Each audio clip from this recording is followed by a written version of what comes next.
Hello everyone. আজি আমি class 8 ম্যাথমেটিক্সৰ exercise 1.5 question number 9 আৰম্ভ কৰিম। So question number 9 আমাৰ কি দিয়া আছে 2/3 পৰিমেয় সংখ্যাটো পাবলৈ -3/4 ক কিহেৰে হৰণ কৰিবা।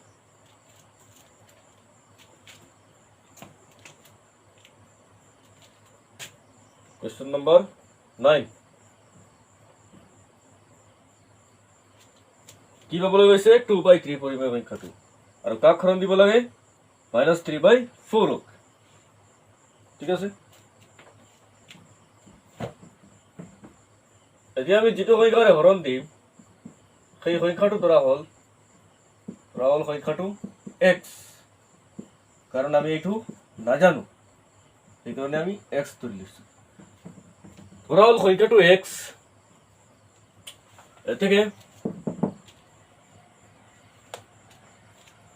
কাক হৰণ দিব লগা আছিল -3/4 ক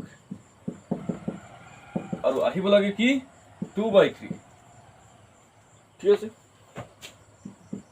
এতিয়া চোৱা এতিয়া যদি মই এনেকে লিখি দিওঁ x ক খুফালে পঠিয়াই দিওঁ, বুজি পাইছা? তেতিয়াহ'লে কিদৰে লিখিম আমি x ক পূৰণ দিম। তোমালোকে ক'বা কিয়? ইয়াত চোৱা যদি আমি ইয়াত পূৰণ আনিব বিচাৰো তেতিয়াহ'লে কি আহিব 1/x আহিব। 1/x ৰ x টো কি x ৰ গুণাত্মক বিপৰীত, পূৰণ আনিলে গুণাত্মক বিপৰীত ল'ব লাগিব, যিটো আমি হৰণ দিয়া আছে সেইটো গুণাত্মক বিপৰীত। আৰু তোমালোকে জানা যে ইয়াত যেটো পূৰণ হৈ আছে মানে এনেকুৱা আৰু যদি ইয়াত পূৰণ দিওঁ আমি 1/x হ'ব আৰু সেইফালে থাকিব কি 2/3 যেনেকে আছে নেকি। তোমালোকে এইটো জানা যে এইটো পূৰণ হৈ আছে এইটো বা এইটো যিকোনো এটা যদি আমি এইফালে পঠিয়াই দিওঁ সোঁফালে পঠিয়াই দিওঁ যিফালেই হওক এইটো বাবুল আছে সোঁফালে পঠিয়াই দিয়া হ'ব সমান চিনত, এই গুণাত্মক বিপৰীতটো গৈ পেলাই পূৰণ হয়। তেতিয়াহ'লে 1/x ৰ গুণাত্মক বিপৰীত কি হ'ব x নহ'ব নেকি? হ'ব। তো আমি এইখিনি নকৰি পেলাইও ডিৰেক্টলি আমি ইয়াৰ পৰা এইটো পঢ়িব পাৰি। আমি এইটো ভাবি পেলাই যে ইয়াতে কি হৈ আছে x এ -3/4 ক হৰণ দি আছে, অৰ্থাৎ কৈ পেলাই সেই x ৰ দ্বাৰা 2/3 পূৰণ দিয়া হ'ব। বুজি পাইছা? ইয়াত কি হৈ আছে x ৰ দ্বাৰা হৰণ হৈ আছে, তাত গৈ পেলাই পূৰণ হ'ব। কিন্তু এইটো কেৱল প্ৰযোজ্য হ'ব ভাজকৰ ক্ষেত্ৰত। বুজি পাইছা? যেটো হৰণ দিয়া হৈছে ভাজ্য ইয়াৰ ক্ষেত্ৰত এইটো প্ৰযোজ্য নহয়। বুজি পাইছা? যেটো x আছে সেই x টোৱে থাকিব, কেৱল পূৰণ চিনটো আহিব, ইয়াৰ আগত আছে হৰণ চিন। তো এইদৰে বুজিব পাৰা বা ইয়াত পূৰণ চিন আনি পেলাই এই কামটো কৰিব পাৰা যে পূৰণ চিন আনিছো মই গুণাত্মক বিপৰীত লৈছো। বুজি পাইছা? আৰু এইফালে পঠিয়াই দিলে কি হ'ব আকৌ পূৰণ হ'ব, কিন্তু তাৰ গুণাত্মক বিপৰীতটো পূৰণ হ'ব। বুজি পাইছা? এইদৰে কৰিব পাৰা। আৰু তোমালোকে এইটো জানা সদায় ধৰি লোৱা এটা সংখ্যা 4/6 লিখিলে আমি কি বুজি পাওঁ 4 ৰ লগতে 6 ৰ গুণাত্মক বিপৰীতটো পূৰণ হৈ আছে, এইটো ক'ব পাৰি আমি জানা এইটো তোমালোকে হয় নহয়? তো হৰণ দি আছো আমি x এ, এইটো কি x ৰ গুণাত্মক বিপৰীতে পূৰণ দি আছো। বুজি পাইছা? তো এইফালে পঠিয়াই দিলে কি হ'ব x ৰ দ্বাৰা পূৰণ হ'ব বা 1/x ৰ গুণাত্মক বিপৰীতটো গৈ পূৰণ হ'ব।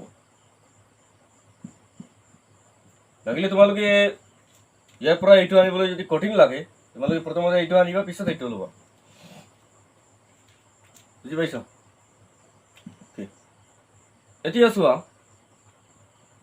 এতিয়া মই কি কৰি আছো x ক তকলে কৰিব লাগিব, সেইকাৰণে এইটোক পঠিয়াই দিছো এইফালে।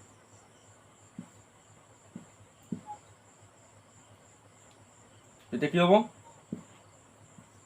আকৌ পূৰণ হ'ব ইয়াত আহি পেলাই। কিন্তু যদি হৰণ চিন দিওঁ চাবা ইয়াতো মই এইটো পাৰিম, হৰণ চিন দিলে 2/3 যেনেকে আছে এনেকে থাকিব, এই 2/3 এইফালে আহিব, ইয়াতে কি আছে x ৰ লগত পূৰণ হৈ আছে, তাত আহি পেলাই কি হ'ব হৰণ হ'ব, মানে হৰণ ইয়াৰ দ্বাৰা হৰণ হ'ব। এই সংখ্যাটো যিটো আগতে আছিল সেই সংখ্যাটো বা এই সংখ্যাটোৰ আগত হৰণ চিনটো আহিব, এনেদৰে বুজিব পাৰা।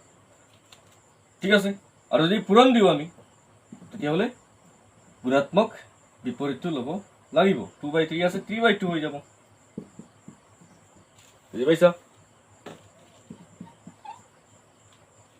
শেষত এবাৰ কি আহিব 3 3 9 9/2 8 হ'ব x ৰ মান বা ইয়াক এইদৰে লিখিব পাৰি ইয়াতে লিখি দি আছো x = -9/8 এইফালে লিখা আৰু এইফালে লিখাটো একেই কথা x ৰ সমানে দেখুওৱা হৈছে মানে x ৰ মান ঠিক আছে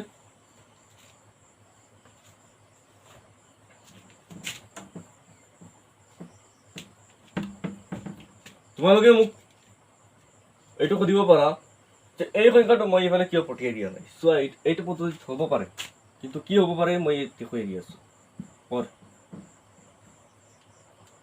এইটোৰ পৰা ঠিক আছে মই এইটোৰ পৰা আৰম্ভ কৰি আছো যদি ইয়াত এই সংখ্যাটো এইফালে পঠিয়াই দিব বিচাৰো তেতিয়াহ'লে কি হ'ব আমি ৱাৰ্ড ৰাখিব লাগিব তোমালোকে ক'বা কিয়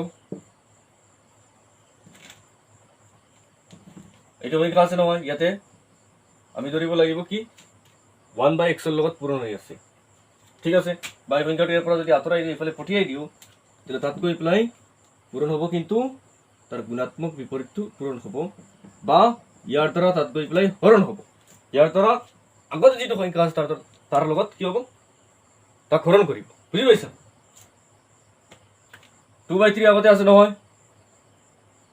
ইয়াক কি কৰিব এইটোৰ দ্বাৰা হৰণ হ'ব তাত গৈ পেলাই আৰু যদি পূৰণ কৰিব বিচাৰো তেতিয়াহ'লে কি কৰিব লাগিব ইয়াৰ গুণাত্মক বিপৰীতটো ল'ব লাগিব বুজি পাইছা এতিয়া কথাটো হ'ল ইয়াতে 1 কিয় ৰাখিছোঁ মই তোমালোকে চোৱা যিকোনো এটা সংখ্যা যেতিয়া মই এটা ফালৰ পৰা আনটো ফালত পঠিয়াই দিওঁ মানে পূৰণ বা হৰণ থকা অৱস্থাত পূৰণবিলাক চাই লোৱা হৰণটো ইয়াতে বুজাই দি আছোঁ যেতিয়া মই এইটো এইফালে পঠিয়াই দিছিলোঁ 1/x টো এইফালে তেতিয়াহ'লে ইয়াত এটা 1 ৰাখি থৈ গৈছোঁ কিন্তু এই 1টো -3/4 লগত পূৰণ কৰি পেলাই -3/4 আহিছে কিন্তু হৰণৰ ক্ষেত্ৰত কি হয় যদি এই সংখ্যাটো তলত থাকে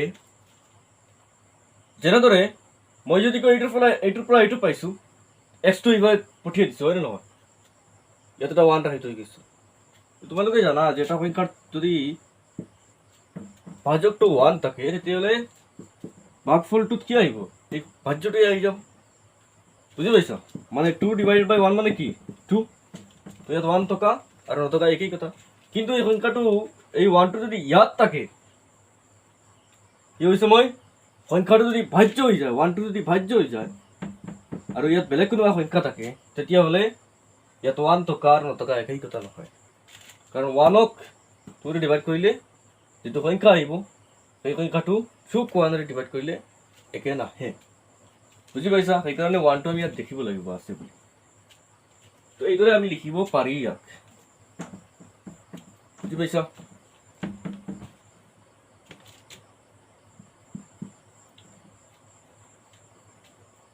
এতিয়া চোৱা ইয়াত হ'ব কি 1/x 1/8 মানে কি 1/x ইয়াত হ'ব -8/-9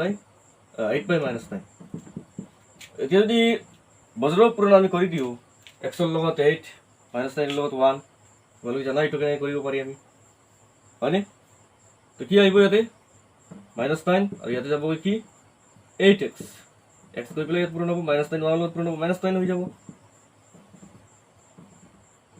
8x = -9 মানে কি x = -9/8 এইটো এইফালে পঠিয়াই দিলে কি হ'ব x ৰ লগত হৰণ হৈ আছে পূৰণ হৈ আছে হৰণ নহয় ইয়াত আহি পেলাই কি হ'ব -9ক হৰণ কৰিব অৰ্থাৎ আগতীয়াকৈ থকা সংখ্যাটোক হৰণ দিব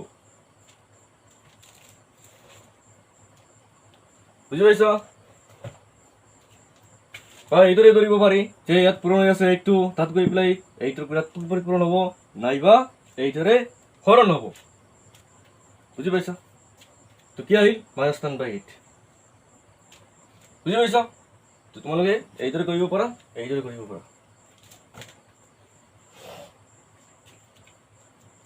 এতিয়া চোৱা নেক্সট নম্বৰ 10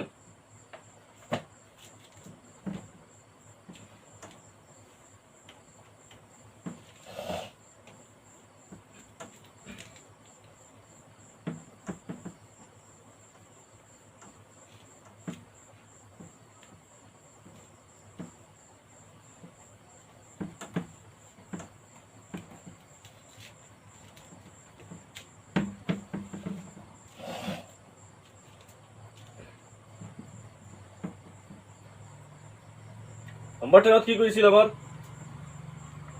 মই ইয়াতে লিখিব লগীয়া আছিল নম্বৰ 10 নম্বৰ 10 কি আছিল 77/22 পৰিমেয় সংখ্যাটো কিহেৰে হৰণ কৰিলে হৰণফল 1 হ'ব ধৰা হ'ল সংখ্যাটো x মানে যিটোৰে আমি হৰণ দিব লাগে কি কৰিছিল 77/22 পৰিমেয় সংখ্যাটো কিহেৰে হৰণ কৰিলে যিটোৰে আমি হৰণ কৰিম এই সংখ্যাটো x ঠিক আছে এটাকে চোৱা 77/22 x ৰে হৰণ দি আছো সংখ্যাটো আমি নাজানো এতিয়া কি কৈছে হৰণফল 1 হ'ব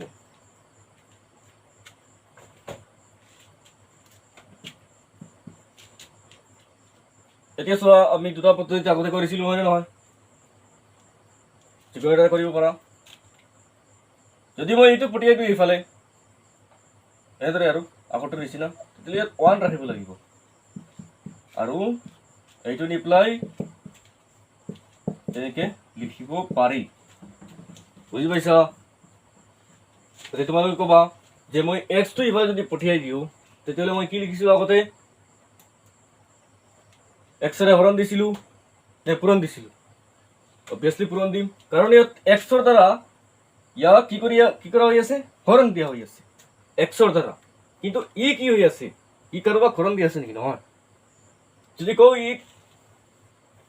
ইয়াক হৰণ দিয়া আছে বেলেগ কোনো সংখ্যাৰ দ্বাৰা আকৌ এই সংখ্যাটো পূৰণ হৈ আছে বুলি ক'ব পাৰিম ইয়াৰ দ্বাৰা এটা সংখ্যা পূৰণ হৈ আছে কি 1/x এইটোৰে ক'ব পাৰিম সেইকাৰণে মই 1/x টো ৰাখি পেলাই এইটো আঁতৰাই দিছোঁ এইদৰে পাৰিম বুজি পাইছা যদি এইদৰে তোমালোকৰ কঠিন লাগে তেতিয়াহ'লে বেলেগ ধৰণে কৰিবা মই ইয়াকো দেখুৱাই দিম আজি চোৱা ইয়াতে হ'ব 1/x আৰু ইয়াতে কি হ'ব ইয়াত পূৰণ লিখি হ'ব ইয়াৰ গুণাত্মক বিপৰীতটো আহিব that means 22/77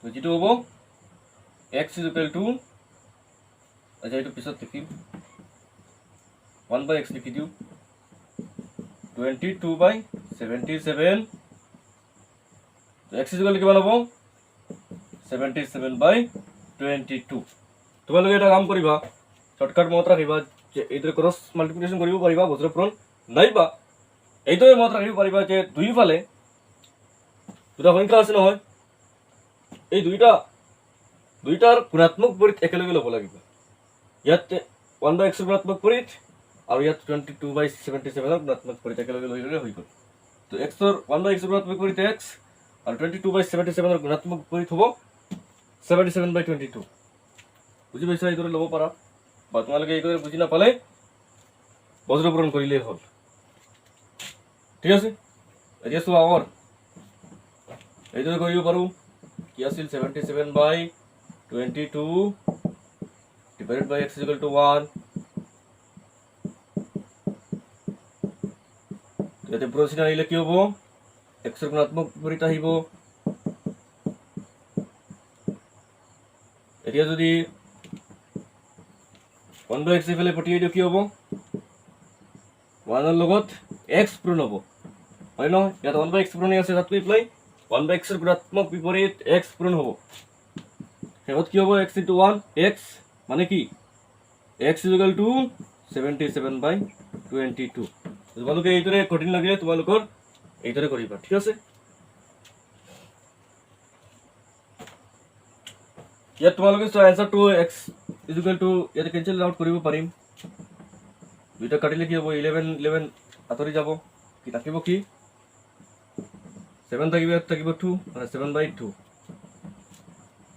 ওকে ঠিক আছে এতিয়া চোৱা নেক্সট হ'ল আমাৰ নম্বৰ 11 ইয়াত কি দিয়া আছে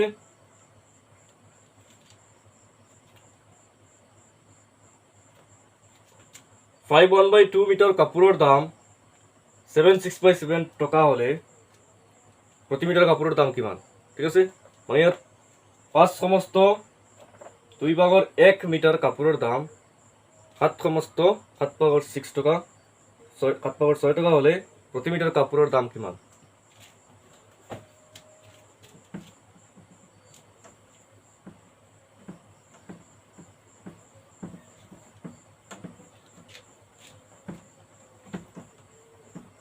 তোমালোকে আগতে এইবিলাক ঐকিক নিয়ম কৰি আহিছা ক্লাছ 7ত থাকোঁতে। তো সেই নিয়মটো ইয়াতে ব্যৱহাৰ কৰিব লাগিব। নাম্বাৰ 11 তো দিয়া আছে কি, দিয়া আছে 5/1/2 মিটাৰ। কাপোৰৰ দাম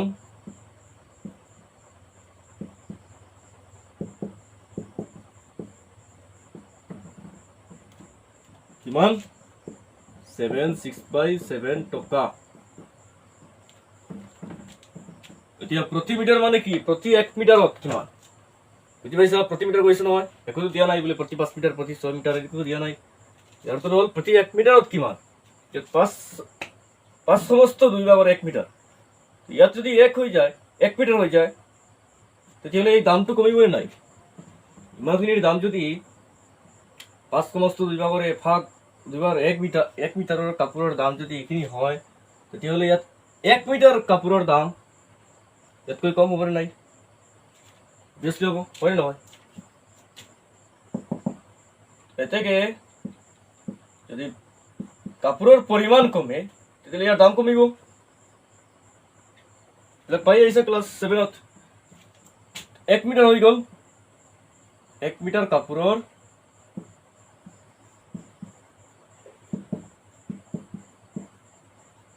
দাম।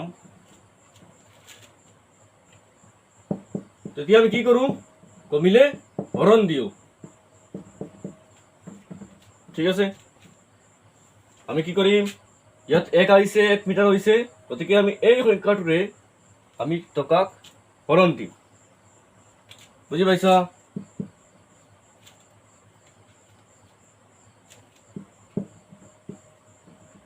এই তোমালোকে চোৱা, এইটো মিশ্ৰ আকাৰত আছে হয়নে নহয়? মিশ্ৰ আকাৰৰ পৰা p/q আকাৰত লৈ যাওঁ। 7 7 যা কিমান হ'ব? 49 + 6 কিমান হ'ব? 49 + 6 55 ন? 55/7, 55/7 আৰু পিছত ইয়াত কিমান হ'ব? 5 2 10 + 1 11 / 2। ইয়াত পূৰণ চিন হ'লে 2/11, 11 কাটিলে ইয়াত কি হ'ব? 5 থাকিব, 11 হৰণ দিলে 5 2 10, 10/7 টকা। তো এইটো হ'ল কি? 1 মিটাৰ কাপোৰৰ দাম। বুজি পাইছ? লাগিলে তোমালোকে এটা এক্সাম্পল লৈ লোৱা ইয়াতে। যদি 10টা কলমৰ দাম যদি 100 টকা হয়, তেতিয়াহ'লে এটা কলমৰ দাম কি 100 টকাক আমি 10 হৰণ দিলে নাপাওঁ নেকি?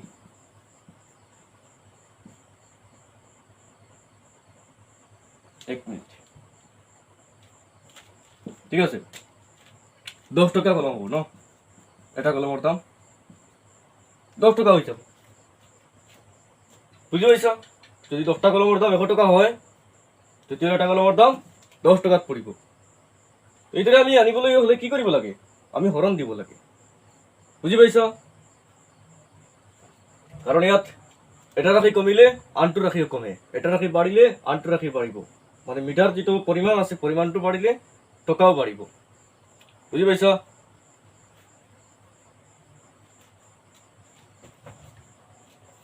এতিয়া চোৱা,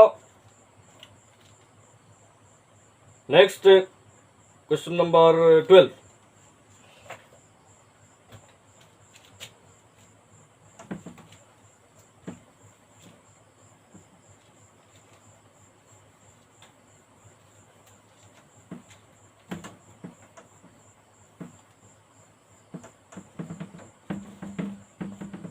ইয়াত কি দিয়া আছে? 7 সমস্ত 3 ভাগৰ 2 মিটাৰ ৰছীৰ দাম 12 সমস্ত 4 ভাগৰ 3 টকা। 1 মিটাৰ ৰছীৰ দাম কিমান? যেতিয়া 1 মিটাৰ ৰছীৰ দাম কি কৈছে? 1 মিনিট, এইটোতো 13 হৈ যায়।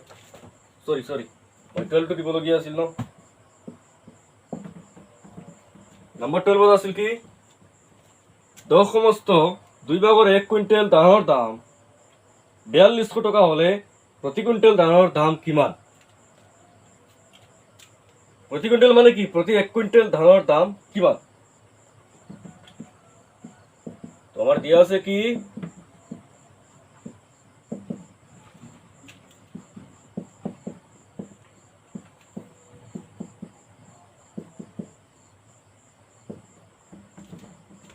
কিমান কুইন্টাল ধানের দাম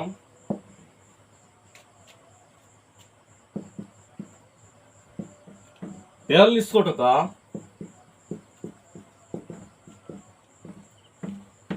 1 কুইন্টাল ধানৰ দাম কিমান? যেতিয়া 1 কুইন্টাল কোৱা হ'ব তেতিয়াহলে ইয়াতকৈ কমিব নে বাঢ়িব? কমিব ন। কমিলে আমি কি কৰিব লাগিব? আমি দামও কমাব লাগিব। যদি দামৰ পৰিমাণ কমে দামও কমে, অৰ্থাৎ একেলগে দুইটা ৰাখি কমিব। ঠিক আছে, তো কমিলে আমি কি কৰিব লাগে? হৰণ দিব লাগে।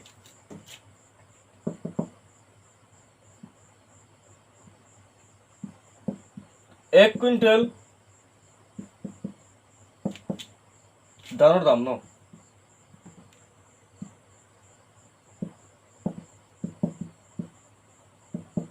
ধানৰ দাম 4200 টাকা আমি হৰণ দিব লাগিব কিহেৰে? 10 সমস্ত 2 ভাগৰ 1 ভাগেৰে 2 ভাগৰ 1। ঠিক আছে,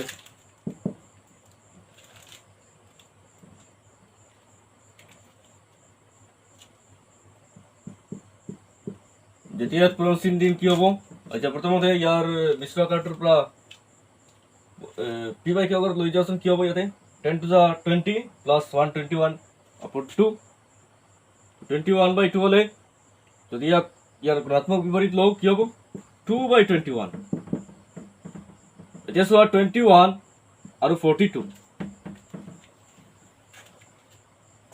ডিভাইড কৰিব পাৰিবনে নহয়? ইয়াত কি আহিব? 2। তোমালোকে ভাবি আছা কি হয়তো ইয়াতে 42 লগত 0 আছে নহয় জানো, মানে 4200 বা 42 100 আছে। ইয়াকতো আমি এদৰে লিখিব পাৰো 42 into 100। তেতিয়াহ'লে সেপাৰেট হৈ গ'লে নাই, সেইকাৰণে কেৱল 42 হৰণ দিলে হ'ল। পিছত থাকিব কিমান? 100 বা 0 দুটা থাকিব, 0 দুটা এনচাৰত লগাই দিলে কাম হৈ যাব। বুজি পাইছা? তো 22ক আমি 22ৰে 42 হৰণ দিলে ভাগফল থাকিব কিমান? 2। ঠিক আছে, মানে ইয়াতে কি মান আহিব? 200। 0 লগাই দিলা 200, মানে 2 লগত 100 পূৰণ কৰিলে ইয়াত 2 আহিব নহয়। যদি আমি 42 হৰণ দিওঁ 21 ৰে কি আহিব? 2। 2 লগত 100 পূৰণ হলে 100 বাকি আছে, কি আহিব? 200। 200 লগত 2 পূৰণ দিলে 400। এইটো হ'ব কিমান? 400 টকা। অৰ্থাৎ 1 কুইণ্টেল ধানৰ দাম 400 টকা।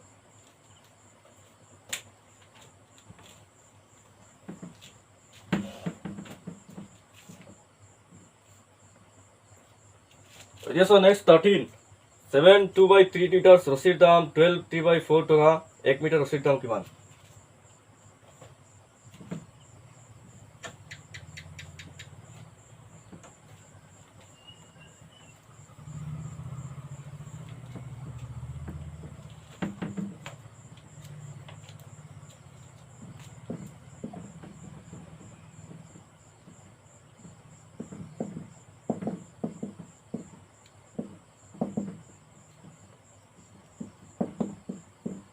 7 2/3 মিটাৰ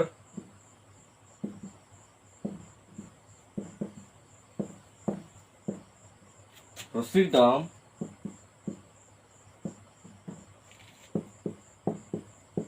12 3/4 টকা। 1 মিটাৰ ৰছীৰ দাম কিমান? 107 মিটাৰতকৈ বেছি ৰছীৰ দাম কৈছে, হয় নে নহয়? যদি ইয়াতে 1 মিটাৰ হয় দামটো কমিব লাগিব। বুজি পাইছা? দামটো কেনেকৈ কমিব? যিমান মিটাৰ ৰছীৰ দাম দিয়া আছে সিমান সংখ্যাৰে আমি সেই সংখ্যাটোৰে আমি হৰণ দিব লাগিব। বুজি পাইছা? দামটো হৰণ দিব লাগিব। 1 মিটাৰ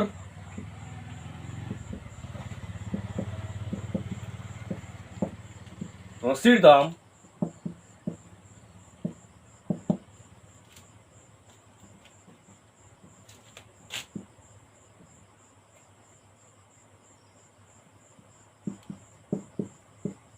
12 3/4 7 2/3 আমি হৰণ দিব লাগিব। ইয়াত চোৱা তোমালোকে মিশ্ৰ আকাৰটোৰ পৰা চেঞ্জ কৰিব লাগিব ন। কিমান হ'ব 12 4 যা 48 প্লাছ 3 কিমান হ'ব 51 নহয় জানো।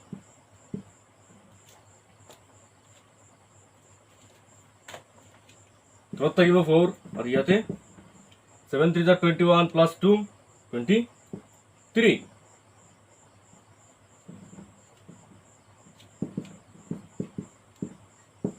এতিয়া পূৰণ চিন আহিব, ইয়াত হ'ব 3/23। ইয়াতো আমি কেঞ্চেল আউট কৰিব নোৱাৰি ন। ঠিক আছে, এতিয়া চোৱা 23 আৰু 24 লগত পূৰণ কৰা কিমান আহিব। ইয়াতে 4 3 যা 12 পিছত 1 ইয়াত থাকিব কিমান 4 2 যা 8 প্লাছ 1 9 আৰু ওপৰত থাকিব 3 1 যা 3 153 টকা। এইটো হ'ল কিমান 1 মিটাৰ ৰছীৰ দাম।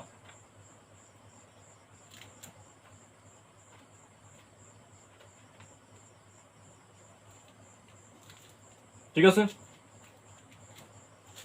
তোমালোকে লাগিলে এইটো মিশ্ৰ আকাৰত দিব পাৰা। ইয়াক যদি আমি এইদৰে মিশ্ৰ আকাৰত লৈ যাওঁ, এনচাৰ তোমালোকে মিশ্ৰ আকাৰত দিয়া আছে।